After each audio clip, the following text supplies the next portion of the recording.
My husband, 28 male, who I will call Jack, and I, 27F, have been together for 4 years. We have 2 young children and I am pregnant again. I have been pregnant for what feels like most of our relationship. I got pregnant 4 months into our relationship. We got married a month before our daughter's first birthday and ended up with a honeymoon baby. After our son was born, I talked to my OB and she put me on birth control and I have been taking it militantly. My daughter is now 3 and my son is 2. A little over a month ago I discovered I am pregnant again, despite taking my birth control religiously. Abortion is banned in my state, and the pregnancy was discovered too far along to attempt to obtain one out of state. While Jack and I were nervous, we also loved being parents and decided that 3 young kids would be a challenge, but 3 was a good number for us. Then we went in for the first ultrasound and got some unexpected news: it's twins. Things have been tough financially, and while we were stressed but excited for a 3rd child, we were not expecting a 3rd and 4th child.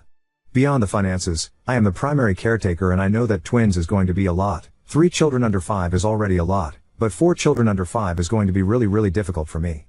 Physically, I am tired of being pregnant. I've been pregnant or breastfeeding the majority of our relationship. It's exhausting, it feels awful, and I don't recognize my body anymore. 4 children is enough. I don't want more. I told Jack that I was done with pregnancy. I've been pregnant enough. I've been experimenting with different types of birth control for over a decade and I still can't stop getting pregnant. Abortion isn't a valid option where we live. We need something more permanent. He agreed, and suggested an IUD. I told him no, if it did fail then it could cause an ectopic pregnancy which could kill me, especially where we live. I've had both control fail me multiple times already and I'm not taking the chance, so I suggested a vasectomy. He was not open to the idea, and was even upset that I suggested it and told me I should get my tubes tied. I told him a tubal ligation is a much bigger surgery and I could be recovering for weeks, during which time I wouldn't be able to work or take care of our 4 young children, but he could ice his balls for a day or 2 and be done with it. He told me that not getting pregnant was ultimately my responsibility, and topped it off by saying that's what your body, your choice means, your body, so you choose. That's when it went from a discussion to a full-blown fight. See, when I was 19 I had another birth control failure with my boyfriend at the time, who I will call Tom. I wanted an abortion. Tom did not because he was opposed. I told him I was getting the abortion since it was my body and my choice, and Tom said some horrible things to me, including threatening me. I broke up with him and got the abortion. In response, Tom ended up following me one night and attacking me. I don't want to go into detail but it was horrible, and he ended up going to prison for a number of charges related to the attack. Not only do I have a number of scars and some long-lasting physical effects, but I have PTSD as well. Jack knows about my history and diagnosis, and has known from the beginning. I have a pretty prominent facial scar, so I was upfront about it early on in our dating. Jack always presented himself as very pro-choice, so I was shocked that he would say that. I got really emotional and started crying and shouting, and it turned into a full-blown fight. Eventually I said that birth control is a two-way street and so far I've been the only one managing it, and he said, and now we have 2 kids and 2 more coming. Great job. I told him he sounded like Tom and he got super pissed. Well, he said, how dare you compare me to him, and maybe he might want kids one day with someone who doesn't compare him to her felon ex-boyfriend. I was stunned and horrified. I said, well then let's not waste any fucking time, then packed up myself and the kids and drove to my parents' place. It's been about a week since the fight. I've spoken with Jack a few times and he has since apologized and said he was out of line and was speaking from a place of anxiety after finding out about the twins, but also that I said things that were out of line and it was wrong of me to insist he undergo a medical procedure. He said that can move on from the things I said and that he wants to see his children and be a family again. I told him no, that I didn't want to move on from the things he said to me. I can't just get over that and I think we need space apart. Jack was upset by this, and while we talked I brought up getting a separation agreement to manage custody and finances while we figure things out. He did not like this suggestion, said we didn't need to pull the courts into this. I haven't told a lot of people about what's happening but my family and a couple close friends. My sister and best friend both think I should throw the whole man away, but my brother, who is the only other one married with kids, thinks that I'm being extreme for what sums up to a fight between 2 scared people who both said nasty things. My mom is trying to be supportive but is occasionally reminding me that I don't want to be a single mother of 4 and telling me not to let my PTSD drive my decisions, while my dad is being completely unhelpful. He thinks jokes are helpful, like calling me doorknob because I can't stop getting knocked up, telling me to let the oven cool down, real knee slappers. I don't know what to do. My kids are happy to be at grandma and grandpa's house but they miss their daddy. I'm 4 months pregnant and already uncomfortable as hell. I wish I could go back to being a happy little family but I'm so hung up on the things he said in that fight. Am I destroying my family over one bad night? Am I being unreasonable for asking my husband to get a vasectomy? Edit, I've noticed a lot of people recommending condoms. I have gotten pregnant with condoms twice. Our second child and my first pregnancy were both conceived using condoms properly, correct fit, put on correctly, single use, not expired, no breaks, etc. I do not trust condoms enough to not fail a third time. I know the failure rate is supposedly small, but it's not personally small enough for me. Edit to the edit. By the first pregnancy I mean the pregnancy with Tom. With Jack I was on the patch when I got pregnant with our daughter, condoms with our son, and the pill with the twins. So far I haven't ever suspected that Jack has tampered with our birth control and always presumed that I'm a fertile myrtle. I recognize the comments and just want people to know I'm seeing the suggestion. I'm not dismissing it, but the thought of it is deeply upsetting and has provoked a lot of anxiety. I just wanted to make it clear that if the suggestion is only based on the condoms, that the condom pregnancies were with two different partners. While I know I always used condoms properly with Tom, I do believe that Tom could have been fully capable of sabotaging the condoms. Update 1. It seemed like the majority of people said I was NTA, but I did get a lot of UDAs telling me I was trying to force him to get a medical procedure and telling me to get one instead. Besides already addressing my reasonings why I made my request in the original post, which I want you to read with real per my last email energy, I in no way am forcing / him to have a medical procedure, but I am saying that I do not want to be with a partner who is not willing to be snipped. This is an issue of compatibility. The number of children you want, the methods of birth control you're willing to use, those are issues of compatibility and a reason relationships end all the time. If he doesn't want to be sterilized, that's fine, but then that means that we're not compatible anymore, since it means he wants more children and I don't. Beyond that, there were some UDA comments and some DMs that were just nasty, calling me a murderer and saying my body is a cemetery. Sadly enough, I expected those types of comments, because I know there are a lot of Toms out in the world. First I wanted to address a couple things that kept coming up, because last post turned into thousands of comments that all said about 5 different things, so to avoid my inbox becoming another echo chamber, you're 100% going to have a C-section anyway, so just get a tubal while giving birth. No, I'm not 100% going to have a C-section anyway. Twins are not an automatic C-section. With my birth history there is no reason to presume that a C-section is in my future. My OB agrees, and has discussed the possibility as doctors have to do, but also said that based on my past 2 birth experiences, I'm a perfect candidate for vaginal delivery. I also am not going to mince words. Tubal ligations are less / effective than vasectomies with a much higher / likelihood of an ectopic pregnancy. Ectopic pregnancy can kill me / In fact, I got a PM from a woman who is a fellow fertile myrtle who had an ectopic after a tubal. I am rejecting birth control options that, if they fail, would lead to my likely death. I don't want to be pregnant again, but I also don't want to die and leave my children motherless, and in no way should anyone assume that traveling to another state to obtain an emergency abortion will continue to be an option in the future. We live in scary times, and Gilead is a real possibility. The comments seem to have the vibe that people think that ligations are magically more effective than vasectomies, and vasectomies are more of a whisper of sterility than an actual sterilization method, so for those in the back vasectomies are more effective than tubal ligations, full stop. So I really need y'all to shut up about it. Go to another state and obtain an abortion anyway. I appreciate the personal offers to help I received in DMs deeply, but no. I'm in my 2nd trimester, which I know is still legal in some places. However, I am at a point in my pregnancy where I personally as an individual do not feel comfortable obtaining an abortion, considering I would be even farther / along by the time I could travel, which is not only finances, but logistics as well. I am 16 weeks pregnant now. These babies aren't just clusters of cells to me anymore, and I'm not going to expand on that since it's not up for debate. Why not adoption? With love and respect to everyone who has gone through adoption in all its aspects, adoption is absolutely not for me. This is a thought process I already went through 8 years ago, and now that I'm a mother and not a scared teenager, I know it's even less for me. I personally could not go through with it and come out the other side intact. Going through a full pregnancy, having my babies, and then being separated from them would break me. Leave him and give him full custody of the twins? No. Because going through a full pregnancy, having my babies, and then being separated from them would break me. Jesus, some of y'all just have a sexless marriage. No. I love banging my husband, obviously lol. I don't want to be in a sexless marriage, and anyone who has been to an abstinence-only high school knows that abstinence is not the way lol. There were a lot of comments assuming I would be perfectly fine with holding sex from my husband and having not dead bedroom, and I wouldn't. I have a sex drive. I'm going to want to bang my husband. Wanting to have sex with your spouse is normal / what you would do about birth control if you divorced and dated in the future. I'm not thinking of dating anyone else right now, because I'm thinking more about saving my actual marriage instead of an imaginary relationship. And if theoretically I did, I would probably seek out a partner who was snipped or was ready to be honestly, or a woman.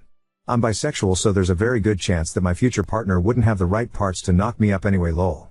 Jack is sabotaging your birth control. I clarified my methods in the original post, as per my last email, but I did want to address this because it came up a lot. I don't have reason to believe that Jack sabotaged my birth control. A number of other fertile myrtles showed up and brought up they or their family members repeated pregnancies in the face of birth control, including tubals. Accusing my husband of reproductive coercion for no reason other than I keep getting pregnant is a big leap and a weighty accusation. I am not the only fertile myrtle out there. There's a reason there's a whole term for it. Your husband is a narcissist, abuser, psychopath, and he does no childcare. My husband and I historically have a really healthy and loving relationship outside of this fight. In fact, this fight is the first time we've really had a fight. We've only ever had little arguments that we've been able to talk through. He's an active father. The reason that I do the majority of childcare is due to circumstance between maternity leaves, our job schedules, and the fact that I breastfed my babies. Someone also presumed I'm the breadwinner, which isn't quite true. Jack makes more than me, but we do not have deeply significant differences in our incomes. When he is home, he does his fair share of cleaning and cooking, arguably more than me at times, and parenting. That being said, the things he said in the heat of the moment were deeply concerning, and we're addressing that together. So to get down to the nitty-gritty of the real update, since the last time I posted, Jack and I have sat down together and had a real come-to-Jesus talk. I'm not going to go through the whole breakdown, but it basically boiled down to this. It's the vasectomy, but it's more than the vasectomy. It was wrong of me to compare him to Tom, but it was wronger of him to weaponize my trauma against me in a very malicious way. The way he intentionally used the same language my abuser used in an effort to hurt me was not acceptable and damaged the trust between us. He agreed it was not acceptable and said that in the aftermath he was horrified and ashamed his own words, and that he, as an explanation and not an excuse, kind of snapped under the stress. Oh, and what he said about his next wife was not an indication of him not being committed to me, but was because he felt hurt and wanted to hurt me back. He has apologized numerous times and seems to feel genuinely bad about it. As for the separation, I am still going forward with it. I need space and time, and I need to take that before the babies come. I am still staying with my parents who, for the record, are not sick of me or the kids. We're a tight-knit family. I only moved out when I moved in with Jack, and my sister moved out about a year ago, so they have been empty nesting, and my mom doesn't like that we live too far, an hour away. What I have realized with space and time is how deeply triggering it was, in a way that I cannot explain to those without PTSD from DV. Those who know will know. It's deeply unsettled me and I'm having a hard time getting over it, so to speak. There is now a lot of fear of my husband that was never there before, and it's going to take a lot to repair that trust and sense of safety. I cannot make a decision while I'm in this space, and I am addressing this with my personal therapist. Overall, I told him that if he wanted to stay married to me, I needed 2 things from him: marriage counseling and a vasectomy, and even then I still cannot guarantee him anything. He understands, but I do not know what will happen with the vasectomy right now. We focused more on talking about the fight, but he is very aware that it's now a deal breaker. And we have a marriage counseling appointment set up for next week. I'm hoping that counseling will bring some clarity to the situation, and in the meantime, for the next couple months, I'm focusing on giving my kids lots of cuddles and preparing myself for 2 new babies to come into my world, with or without Jack. I've been through a trial to convict my ex-boyfriend of trying to kill me because of an abortion in a deeply religious area. I've definitely heard worse things, and I typically have pretty thick skin. That being said, I am pregnant and pretty emotional, so it's not the best experience. That being said, I do appreciate the level-headed comments when I see them through the sea of comments kind of saying the same stuff over and over. I'm not reading a lot of them if what I can see in the comment notification starts off nasty, so a lot of it is just inbox white noise. My favorites are the ones that start off with "I'm not going to read that but," and I just think lol same. Like you don't want to read my post but expect me to read your comment that was made without even reading the situation? Lol nope. And there are a lot of people conflating providing someone with a hard choice with forcing someone into a medical procedure, and it just makes waiting through for the actually helpful comments more tiring. Thank you though, I very much appreciate the kindness. Sorry, I've gotten so much of the same nonsense, I guess I needed a little vent lol. I want to be honest with him about where I am emotionally because I want him to make an informed decision. While the vasectomy is a deal breaker, it's really my secondary concern.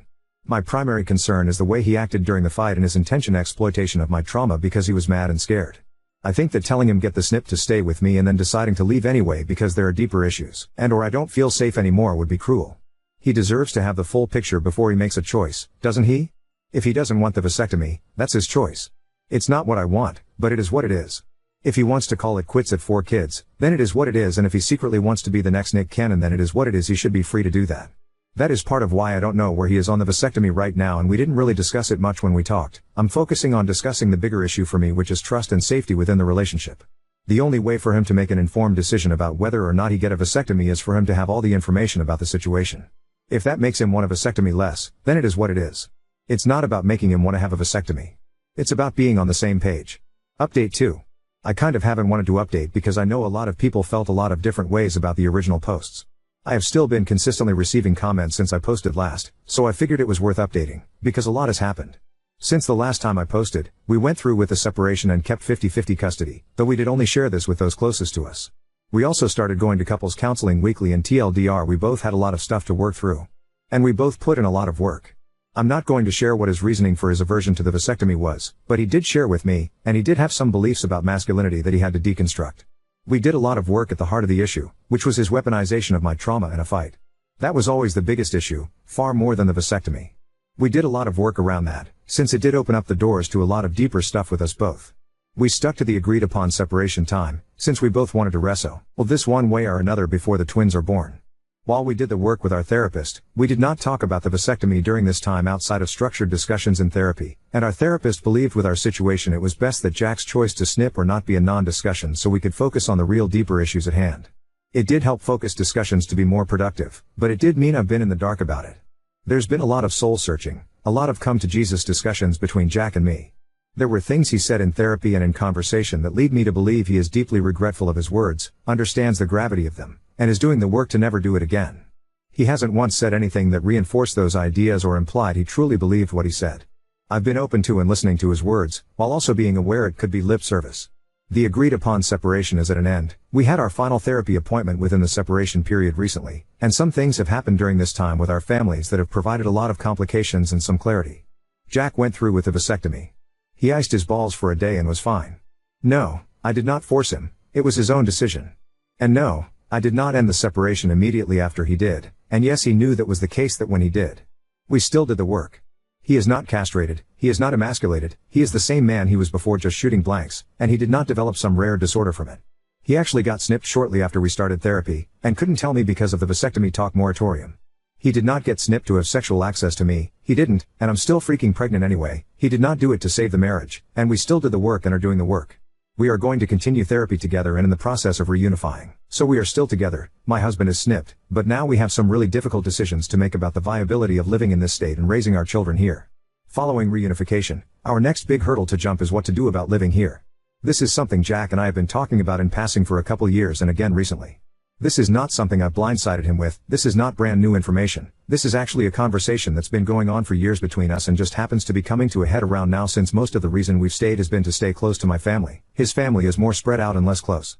Both my sister and my brother plus his wife have recently experienced things that lead them to no longer feel safe here, and my sister at least has already decided to move after what's happened to her and how the laws here made it so much more traumatizing for her. We have one daughter, and in the next few months we may have up to 3 daughters. How can we justify raising them here, knowing how the state would treat them? So that's where we are. We are still together, we are still actively working on our relationship and going to therapy, couples and individual for both. He got the vasectomy and is doing great. Our next hurdle is figuring out if we want to continue living in the state that has proven to be dangerously hostile. Don't know what else to say, that's pretty much it right now. I know that the initial issue has overall been resolved, but now somehow there's still a lot of uncertainty about the future, but I guess that's life. Anyway, that's all, y'all. Oh. And check out jobs in Minnesota. We have your back. Oop, Minnesota is on my sister's short list. If Jack agrees, I would like to follow wherever she goes so we have family nearby, and I hope my brother agrees to do the same. I hope our weak southern bodies would be able to survive the winters.